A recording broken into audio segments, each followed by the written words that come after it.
দাসপুরের খবরে আরও একবার নজর রাখবো। দাসপুরে গভীর রাত থেকে ভয়াবহ অগ্নিকাণ্ড। দাসপুরের রসিকগঞ্জে ধূপ কারখানায় আগুন। ভয়াবহ আগুনে ভস্মীভূত সেই ধূপ কারখানা।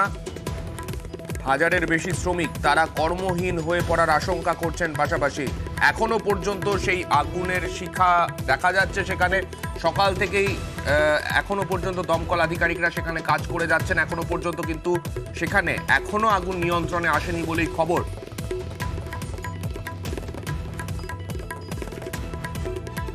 গতকাল রাতভর সেই কারখানায় আগুন জ্বলে। দমকলের আধিকারিকরা, স্থানীয় মানুষ তারা চেষ্টা করেন আগুন নিয়ন্ত্রণে আনার, কিন্তু এখনো পর্যন্ত আগুনকে নিয়ন্ত্রণে আনা সম্ভব হয়নি।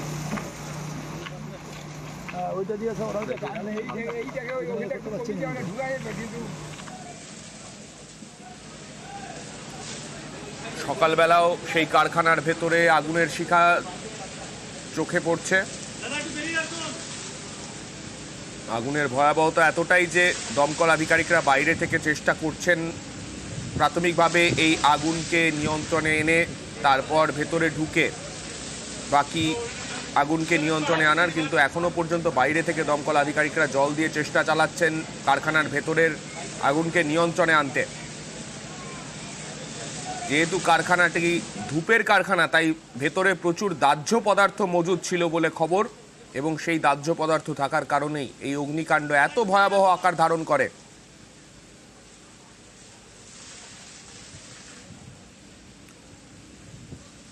আমাদের সঙ্গে রয়েছেন আমাদের প্রতিনিধি সুকান্ত। সুকান্তর কাছে আরো একবার যাব। সুকান্ত, তোমার সঙ্গে শেষ যখন কথা হচ্ছিল তখনও তুমি বলছিলে আগুন নিয়ন্ত্রণে আসেনি। এখন কি ছবি দেখতে পাচ্ছ সেখানে? দেখো সান্নিক, এখনো পর্যন্ত আগুন নিয়ন্ত্রণে আনেনি। আমরা জানিয়েছিলাম যে দুটি দমকলের ইঞ্জিন আগুন নেভানোর কাজ চালাচ্ছে, এখন প্রায় 6টি ইঞ্জিন কাজ চালাচ্ছে। আমার পেছনেই রয়েছে সেই গোডাউন, যেই গোডাউনে ধূপের যে মশলা, সেই মশলা মজুদ ছিল, এবং সেখানে আগুন দুটো থেকে এখনো পর্যন্ত যেইভাবে আগুন জ্বলছে, গোটা এলাকা ধুঁয়োই ঢেকেছে। সান্নিক, তোমাকে জানাই, এর পাশাপাশি যে পুকুরগুলি ছিল, সেই পুকুরগুলির জল এই আগুন নেভানোর কাজে ব্যবহার করতে গিয়ে একটি পুকুরের জল শেষ, এবং আরও একটি পুকুর, আমরা সেই পুকুরের পাড়েই দাঁড়িয়ে রয়েছি, সেই পুকুরের জলও প্রায় শেষ হয়ে রয়েছে। শুধু দমকলের ইঞ্জিন নয়, লোকাল যত জল তোলার মেশিন ছিল সেই মেশিনগুলি দিয়েও জল দিয়ে আগুন নেভানোর চেষ্টা চালাচ্ছে। এখনো পর্যন্ত 6টি দমকলের ইঞ্জিন এই আগুন নেভানোর কাজ চালাচ্ছে।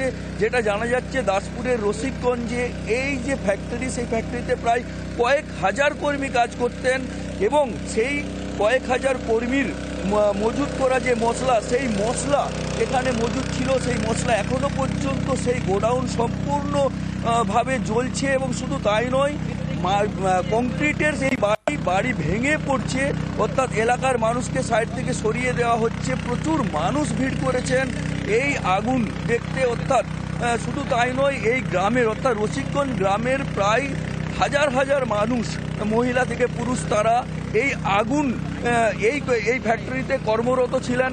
তারাও কান্নায় ভেঙে পড়েছেন, অর্থাৎ তাদের কাজ চলে যেতে বসেছে। এখন সবাই চাইছেন কত দ্রুত এই আগুন নেভানো সম্ভব হয়। এলাকার মানুষ যেমন তারা আগুন নেভানোর কাজে সাহায্য করছেন, অপরদিকে পুলিশ প্রশাসন, দমকল সকলে মিলে যৌথভাবে প্রয়াস চালাচ্ছে এই আগুন নেভানোর কাজে।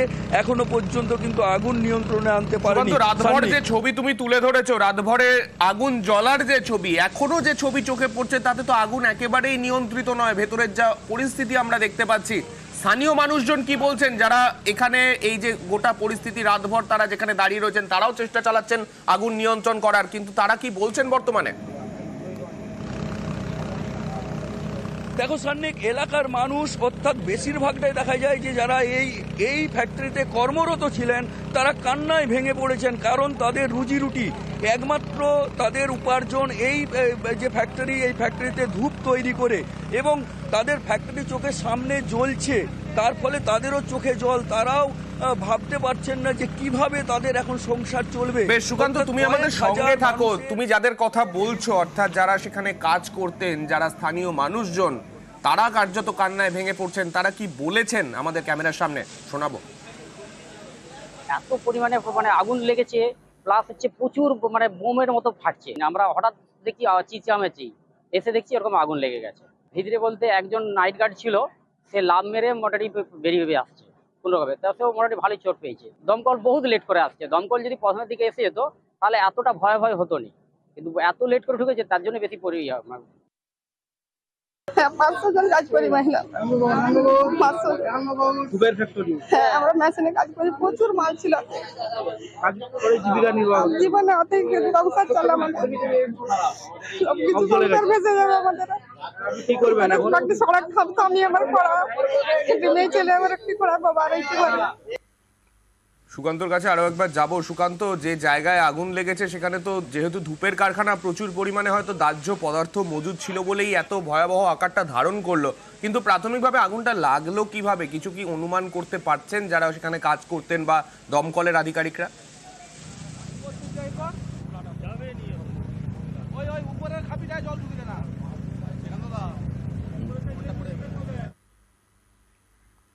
সুকান্তর সঙ্গে যোগাযোগ বিচ্ছিন্ন হয়ে গেছে, আমরা চেষ্টা করব আবারও যোগাযোগ করার। তবে সকালবেলার ছবিও আপনারা দেখতে পাচ্ছেন, গতকাল রাতভর যেরকম ভয়াবহ আগুন আপনারা দেখতে পেয়েছেন সেই ছবিতে, সকাল থেকে এখনো পর্যন্ত আগুন একেবারেই নিয়ন্ত্রিত নয়, ভেতরের অংশে এখনো দাউ দাউ করে জ্বলছে আগুন, এবং সেই আগুনে এখনো পর্যন্ত যারা দমকল আধিকারিকরা রয়েছেন, দমকলের 6টি ইঞ্জিন মোট এখনো পর্যন্ত কাজ করে যাচ্ছে সেখানে আগুন নিয়ন্ত্রণে আনার, এবং তাদের পাশাপাশি স্থানীয় মানুষজন তারাও চেষ্টা চালাচ্ছেন আগুন নিয়ন্ত্রণে আনার।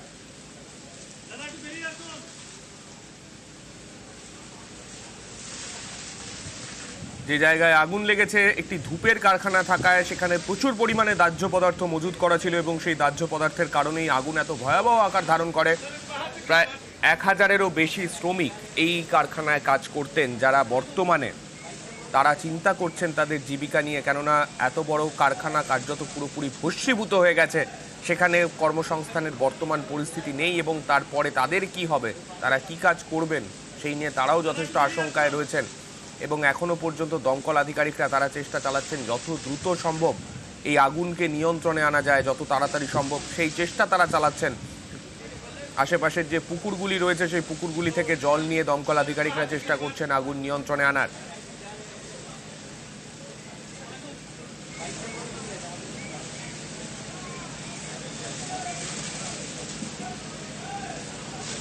গতকাল রাতভর সেখানে দমকলের 2টি ইঞ্জিন প্রথমে গিয়ে আগুন নেভানোর কাজ করে, এবং আগুনের তীব্রতা এতটাই ছিল যে পরবর্তীতে আরও 4টি ইঞ্জিন সেখানে নিয়ে যেতে হয়। মোট 6টি ইঞ্জিন এখনও পর্যন্ত চেষ্টা চালিয়ে যাচ্ছে আগুন নিয়ন্ত্রণে আনার, এবং দমকলের ইঞ্জিনের জল শেষ হয়ে যাওয়ার পরে স্থানীয় যে পুকুরগুলি ছিল সেই পুকুরগুলির জল ব্যবহার করে আগুন নিয়ন্ত্রণে আনার চেষ্টা চালাচ্ছেন দমকল আধিকারিকরা।